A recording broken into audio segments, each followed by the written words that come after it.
이렇게 취재 신청을 하시는 번거로움이 줄어들도록 노력하겠습니다. 일단 오늘은 제가 추가 대통령 당선인 비서실 인선과 그리고 대통령 당선인의 일정 그리고 질의응답을 받는 순서로 진행하도록 하겠습니다. 오늘 두 분의 인사를 발표하도록 하겠습니다. 외신 대변인으로 강인선 전 조선일보 부국장을 임명했습니다. 강인선 전 조선일보 부국장은 조선일보에 입사한 이후에 워싱턴 특파원 그리고 논설위원, 워싱턴 지국장, 외교안보 국제 담당 에디터를 역임한 국제통 기자로 이름을 널리 알린 분입니다. 이라크 전쟁 당시에도 한국에 단 3명뿐인 미군 동행 종군 기자였고 또 베스트셀러 힐러리처럼 일하고 콘디처럼 승리하라의 저자이기도 합니다. 워낙 정치, 사회, 문화 등 다양하고 폭넓은 분야를 다룬 경험이 있기 때문에 윤석열 당선인의 국정 철학과 앞으로의 운영 과정을 해외 언론에 알리는 데 있어서 충분한 역량을 발휘할 분이라고 생각합니다. 이와 함께 외신 공보 담당 보좌역으로 윤석열 당선인은 김일범 전 SK그룹 스펙스 추구협의회 부사장을 임명했습니다. 김일범 전 SK 스펙스 추구협의회 부사장은 민간기업의 글로벌 사업 전략을 담당했었지만 여러분들이 많이 아시는 국내 최고의 실력파 외교관 출신입니다. 외교부 북미 이과장을 역임했었고요. 김대중, 노무현, 이명박 대통령 등 대통령 3분의 통역을 맡은 이력으로 상당히 유명한 분입니다. 언어 능력이 뛰어나고 외교적 수사에서 상대 국가로부터 호평을 받을 정도로 그 능력을 인정받았었습니다.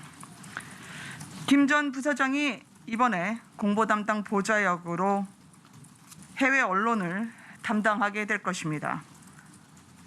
윤석열 당선인이 그리고 있는 정부의 청사진과 정책적 구상이 세계 여러 나라에 잘 전달될 수 있을 것으로 판단하고 있습니다. 이력과 자료를 저희가 배포를 해드리도록 하겠습니다. 오늘 윤석열 당선인의 일정을 소개해드리도록 하겠습니다. 이 방송 중계가 되는 관계로 시간과 장소를 특정해드리진 못하지만 경제 6단체장과의 도시락 오찬 간담회가 이어집니다. 이 코로나 사태뿐만 아니라 이 우크라이나에 대한 러시아 침공으로 우리가 직면하고 있는 대내외적인 어려움이 있습니다. 여기에 산업계의 뿌리라 불릴 수 있는 경제 6단체장들을 모시고 협력을 당부하고 그분들의 목소리를 경청할 예정입니다. 참석하시는 분은 대한상공회의소 최태원 회장, 그다음에 전국경제인연합회 허창수 회장, 중소기업중앙회 김기문 회장, 한국경영자총협회 손경식 회장, 그리고 한국무역협회 구자열 회장, 한국중견기업연합회 최진식 회장입니다. 윤석열 당선인이 원하는 저희의 경제는 기업이 만드는 좋은 일자리, 그래서 다시 꿈틀거리며 살아나는 시장입니다. 일자리만 만들어주면 얻고 다니겠다라는 취지로 여러 번 강조하기도 했었죠. 정부 주도에서 민간 주도로 경제 패러다임을 전환하기 위한 그 제도약의 첫걸음으로 오늘을 삼고 싶습니다. 워낙 그동안 기업이 규제와 또 갈라치기의 분위기 속에서 마음껏 직원들을 위해서 또 나라를 위해서 뛸 수 있는 그 기회가 제약이 됐었는데 이제는 기업 마음껏 일할 수 있게 하는 기살리기 행보, 이로써 노동자의 권리와 그리고 나라 일자리 창출이 선순환으로 가동될 수 있도록 노력할 예정입니다.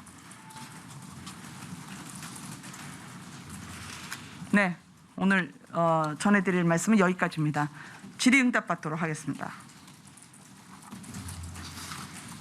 네. 네. 어제 당선인이 용산으로의 집무실 이전에 발표하신 이후에 네. 국민 여론을 어떤 방법으로 수렴 확인하고 계신지 궁금하고요. 네네. 민주당에서는 이전 비용으로 1조원 얘기를 계속 제기하고 있습니다. 네. 그래서 국방이라든가 운영이 소집해서 이전 비용을 따져보겠다고 하는데 네. 국회가 일찍부터 정책기관 들어서는 것 아니냐는 우려가 나오고 있으니 이에 대한 타깃이 궁금합니다. 1조는 어떤 근거로 산출이 된 거죠? 기자님들이 모르시면 국민분들이 모르시는 거죠. 그래서 어제 그 490억이 넘게 저희가 490여억 원이라고 표현하는 게 제일 정확할 것 같습니다. 예비비를 저희가 신청했다고 말씀을 드렸는데요. 이게 인수위법 그 7조에 보면 인수위 업무에 따른 것뿐만 아니라 관계부처에 협조 요청을 할 수 있는 근거가 마련이 되어 있습니다. 그래서 기재부 그리고 행안위의 검토를 거쳐서 내일 국무회의에 상정될 것으로 알고 있습니다. 이를 위한 현 정부와의 협조는 저는 신뢰를 기반으로 이루어지고 있는 것으로 알고 있습니다. 네, 다른 질문. 네, 단장님. 첫 번째 질문 답변 안 해주셨고요. 뭐죠?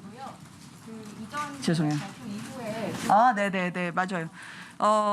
지금 어제 윤석열 당선인이 이 자리에서 프레젠테이션을 하면서 그 국민 여러분께 저희가 청와대를 나와서 용산시대라고는 하지만 그게 국민분들의 삶과 그리고 우리가 제왕적 대통령제의 폐해를 벗어나서 탈권위 그리고 스스로의 정치 개혁은 남을 향해 있는 게 아니라 우리에게서부터 시작이 돼야 된다.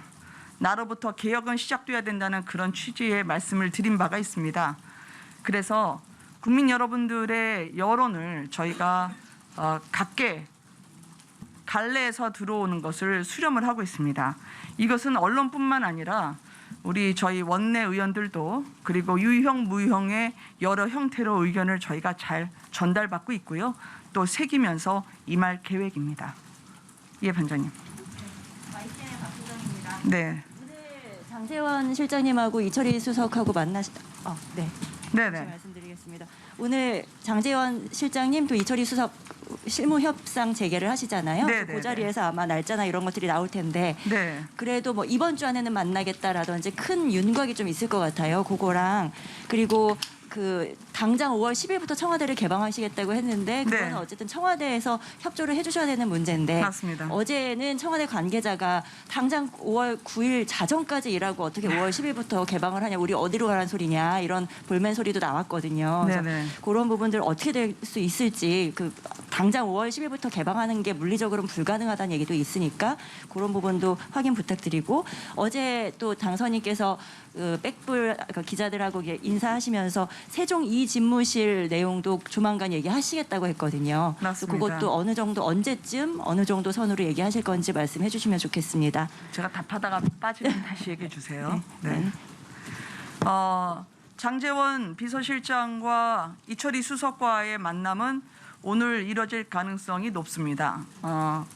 사실상 오늘 이뤄질 수 있을 것으로 저는 전해 들었습니다. 그 만남을 통해서 상호 신뢰를 바탕으로 좋은 결과를 도출할 수 있도록 노력하려고 합니다. 또한 오늘 예비비도 여쭤보신 분들이 많았는데요. 그리고 국방부의 영내 이전 또한 지금 말씀하셨던 것처럼 그 청와대와의 협조 가능성은 특별한 그 돌출 변수가 생기지 않을 거라는 가정 하에서 상호 잘 협의가 이루어질 것으로 기대합니다. 질문이 또 제가 빠진 거 있었었나요? 세종 2 집무실 세종 이 집무실. 세종 이 집무실은 과거에 윤석열 당선인이 공약으로도 말씀하신 바 있기 때문에 약속을 지킬 것입니다. 어제 말씀드렸던 청와대를 나와서 국민 여러분께 정치 개혁의 그 첫 출발을 하겠다는 제1 공약을 지킨 것처럼 세종 이 집무실도 약속을 지키도록 노력할 것입니다. 네, 아까 네 말씀하세요. 네, 동아일보 조아라입니다. 네, 그 아까 말씀하시면서 이제 뭐 예비비와 같은 정부와의 협조는 신뢰를 기반으로 이뤄지고 있다고 하셨는데 어떻게 서로 이제 협의가 이루어지고 있는지 궁금하고요. 네. 이 협의 또한 장제원 실장님과 이철희 수석과의 채널을 통해서 이루어지고 있는 건지 궁금합니다. 다양한 경로로 이루어지고 있습니다. 그리고 예비비 같은 경우에는 행안위 그리고 기재부와 사전에 실무 조율이 이루어졌기 때문에 저가 알고 있기로는 내일 국무회의에 상정될 가능성이 높다고 들었고요. 그것은 청와대 이전 TF를 팀장으로 역임하고 있었던 윤한홍 의원 그리고 김영현 장군 이분들이 주로 이 절차는 같이 현 정부와 조율하고 있었던 것으로 알고 있습니다. 네. 네, 뉴스핌의 김은지입니다. 네. 문 대통령과 당선인의 해동 관련 실무 협의가 재개되는데요. 네. 저번에는 이명박 전 대통령의 사면과 코로나19 추경 건의가 의제로 걸렸었습니다. 이번에는 어떤 이야기가 오갈 예정인지 의제 사항의 변동이 없는지 여쭤봅니다. 지난번에 청와대 회동이 한 번 저희가 수년한 것에 대한 이유는 밝히지 않기로 상호 합의한 바가 있기 때문에 오늘 이 자리에서 저는 당시에 이명박 전 대통령 사면이라든지 코로나19 추경이 의제로 정해져 있었다라는 그런 질문에 대해서는 확인을 해드릴 수가 없습니다. 또한 앞으로도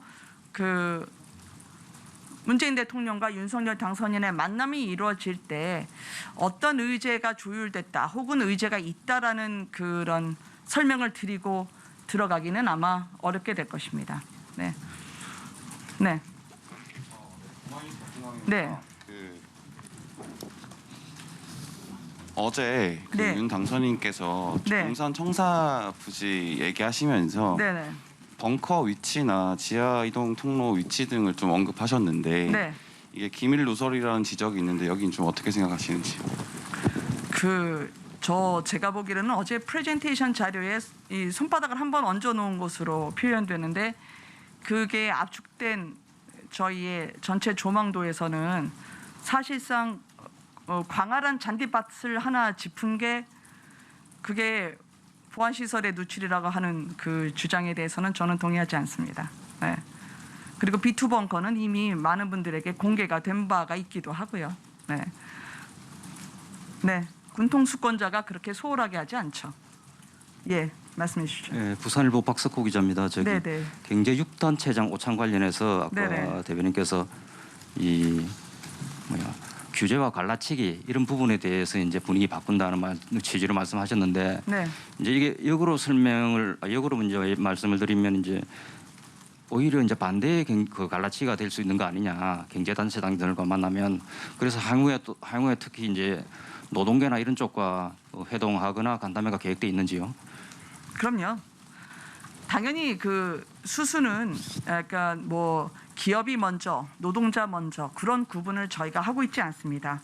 아까 제가 말씀드렸던 것처럼 윤석열 당선인은 기업과 노동자가 따로 있다 그렇게 생각하지 않습니다. 생태계라고 하는 건 서로 같이 만들어가는 거죠. 그래서 기업 기살리기라고 하는 건 우리 노동자의 기살리기와 마찬가지입니다. 그래서 저희는 각자의 권리가 서로 같이 북돋아 가면서 나라 경제가 성장하는 거라고 혹은 분배로 서로의 권리를 부상시켜주는 거라고 생각하기 때문에 당연히 앞으로의 그 노동 관련 행보는 이어지죠. 노동이사제가 당시에 윤석열 당선인이 후보로서 공약을 했을 때 정당 내에서는 사실 쉽지 않은 결단이었습니다. 그렇지만 견제와 균형의 원칙에서 노동이사제가 역할을 할 것이라는 당선인의 의지는 그때나 지금이나 마찬가지입니다. 공공기관 노동이사제죠. 네. 네. 이따가 마이크를 저쪽에도 주십시오. 네. 예, 일간경의 홍정윤 기자입니다. 안녕하세요. 네. 윤 당선인이 어제 용산구에 추가적인 규제는 없을 것이라고 말씀하셨는데 네. 인근 재건축 단지 같은 거는 고도 제한으로 5층 제한이 걸릴 텐데 그러면 주민들에 의한 불만 해소는 어떻게 하실 건지요? 또는 규제를 풀어주실 건지 여쭙고 싶습니다. 이미 반경 500m 내에 제약이 가해지는 현 국방부 청사 내 그리고 청사 바깥의 규제는 윤석열 당선인이 청사를 청와대 즉 대통령실을 옮긴다고 해서 변동되는 것, 즉 규제가 추가되는 건 없습니다. 따라서 오히려 군사 비행 구역 같은 경우에도 비행 가능 구역이죠. 어제 말씀드렸을 때 반경 7km를 말씀드렸다가 과거에 청와대에서는요. 지금은 저희가 용산에 있는 국방부 청사로 오게 되면 비행 금지 구역이 그 반경이 3km 정도대로 줄어집니다. 오히려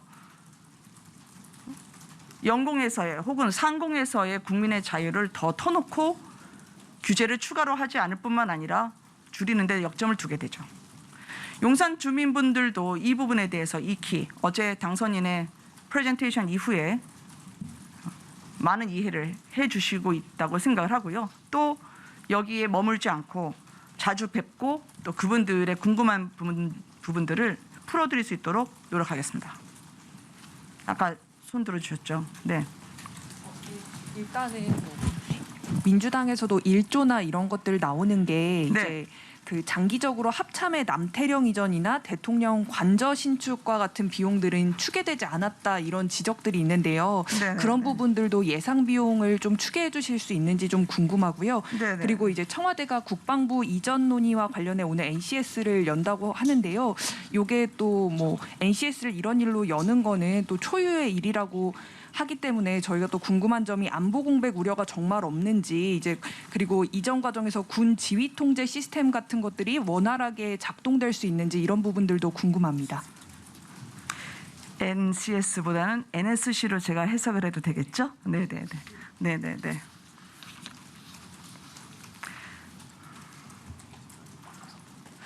끝에서부터 제가 답변을 드리면 아마 국방부의 이전과 관련해서는 국군 통수권자인 현 대통령의 지시사항에 해당될 것으로 저는 생각이 됩니다.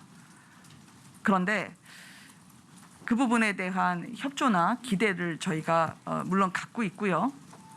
그런데 이전을 하기 때문에 안보 공백이 있을 거라고 한다면 부대는 이동하지 말고 한 장소에서만 싸워야 되는 거죠. 정작 중요한 것은 어떠한 이동이 있다 하더라도 수시로 전쟁터에서 부대 이동이 잦을 수밖에 없는 군의 특성상 물리적 이동과 관계없이 물샐 틈 없는 안보 역량의 확보가 저는 더 중요한 문제라 생각하고 그 부분에 있어서 걱정하시지 않도록 노력하고 지금도 그렇다라고 말씀드릴 수 있는 겁니다. 국방부 내에 또 국방부 아래에 지휘 통제 시스템이 있습니다. 그것은 현재 청와대의 위기관리센터를 바로 대체할 수 있을 정도로 여러분들이 걱정하시지 않도록 안보 분야에 있어서의 공백은 있을 수 없습니다. 왜냐하면 C4-1 같은 경우에도 지금 현재 국방부 안에 국방부 그리고 합참이 갖추고 있지 않습니까? 그런 지휘 통제 통신 시스템의 경우에는 당장 가동되고 있고 또 바로 저희가 쓸 수 있는 거기 때문에 걱정하시지 않아도 되겠다 말씀을 드립니다. 예산 추계. 그러니까 1조의 추계가 어떤 건지는 모르겠고요. 어제 만약에 합참이 남태령으로 이동할 경우에 새롭게 청사를 짓는 비용과 관련해서는 1,200억 정도면 가능하지 않을까라고 저희가 어제 질의응답 자료를 따로 배포하면서 그 안에 적시를 해드렸습니다.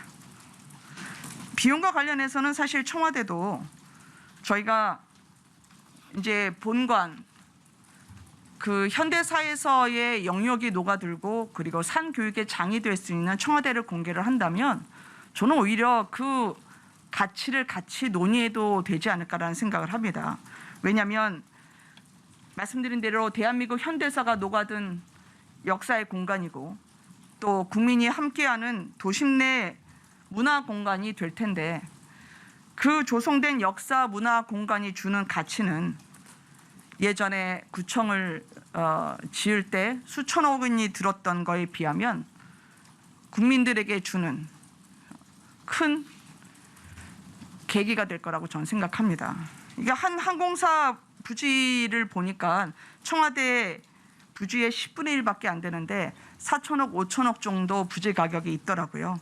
그래서 저는 공간이 의식을 지배한다라는 말씀을 드린 것처럼 실질적으로 저희가 프레스센터를 앞으로 대통령실 1층에 배치하는 것 그리고 민간합동위원회가 대통령의 집무실과 한 건물에 들어오는 것 자체가 전문가 그리고 국민 즉 민간과 함께 지혜를 모아서 앞으로 대통령실을 운영하겠다. 내각이나 참모위에 군림하는 대통령이 되지 않겠다라고 하는 그 약속의 반증이라고 말씀을 드리고 싶습니다. 예전에 저희 고등학교 때 보면 내용이 형식을 지배하고 형식이 내용을 규정한다는 말도 있었었는데요. 그런 의미에서 실질적인 그 정치 개혁의 시작이 이루어졌다고 봐주시면 감사할 것 같습니다. 네.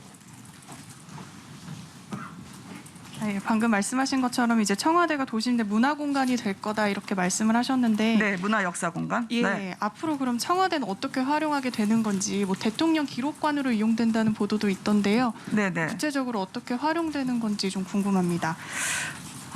대통령 기록관이라고 하는 보도도 보긴 했는데요. 이게 기록관이라고 하는 것 지금 상당히 많은 아이디어가 들어오고 있습니다. 어떻게 본관을 자라는 아이들에게는 산교육의 장으로 또 우리 대한민국 국민들에게는 자긍심을 줄 수 있는 공간으로 다시 소개해드리느냐는 건 앞으로 많은 의견을 부탁드리고요.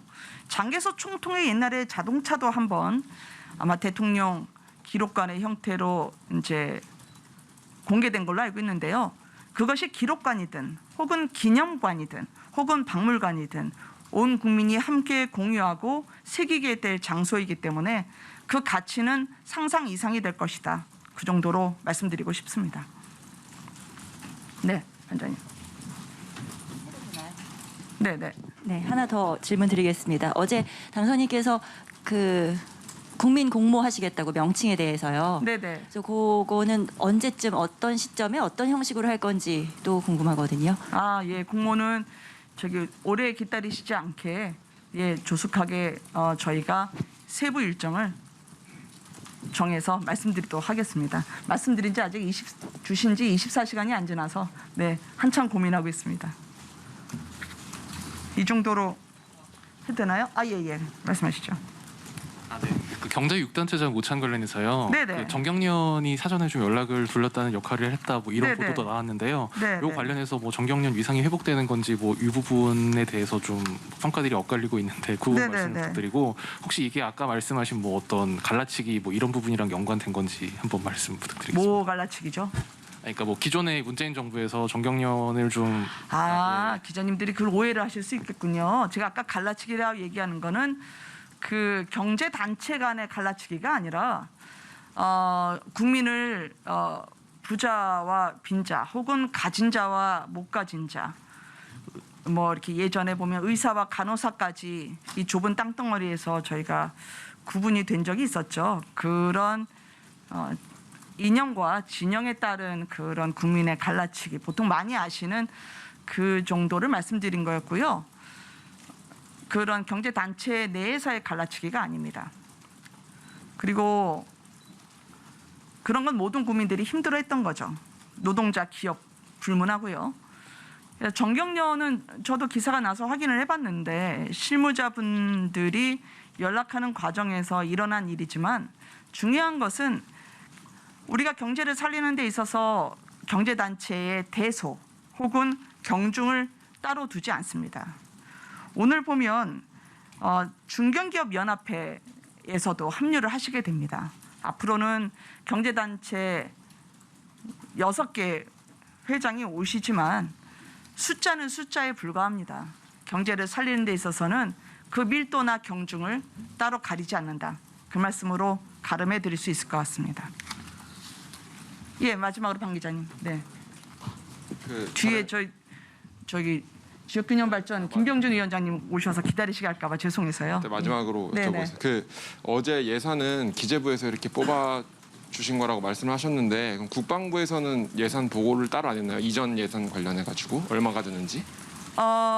방송 보도를 통해서 그 국방부에서 인수위원회에 이 같은 그 예산 규모를 보고했다라는 보도는 본 적이 있었는데요. 아직 확인을 못 해봤습니다. 네. 고맙습니다.